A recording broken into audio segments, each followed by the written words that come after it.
Welcome back. It's time now for the Financial Week. Icon Importers and Distributors has put local investors on alert about upcoming offerings to buy into and own shares in the company. The company's boss outlined the plan to go public recently.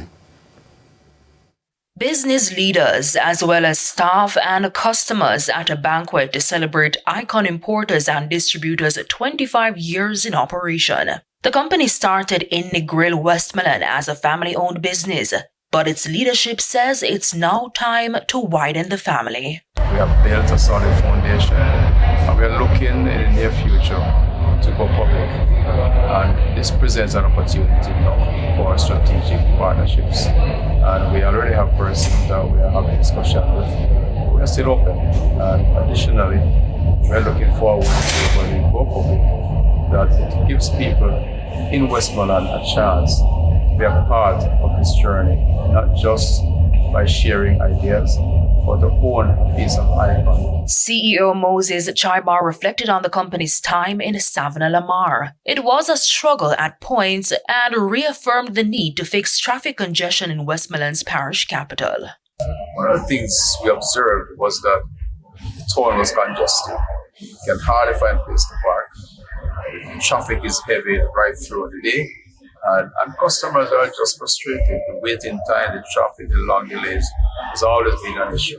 So when we saw the opportunity at Paradise to set up out there, we jumped at it because we saw it was a good sized property. It's a new frontier.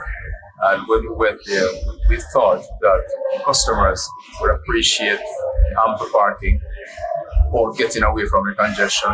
Chairman of the Economic Program Oversight Committee, EPOC, Keith Duncan, in the meantime, issued a charge to Jamaican business leaders to continue to look beyond Jamaica's borders for new markets.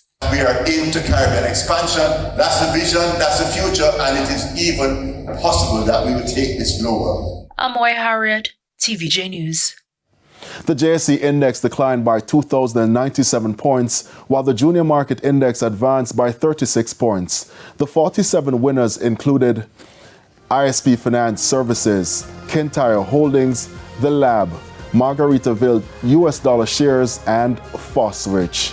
The losers were led by Sterling Investments US dollar shares, Kingston Wharves, 138 Student Living Variable Preference shares, Jamaica Producers, and Elite Diagnostics. 24 stocks traded firm. To some currency trading now, banks and cambios are selling the American dollar for an average $156.83. The Canadian dollar is being sold for $110.60.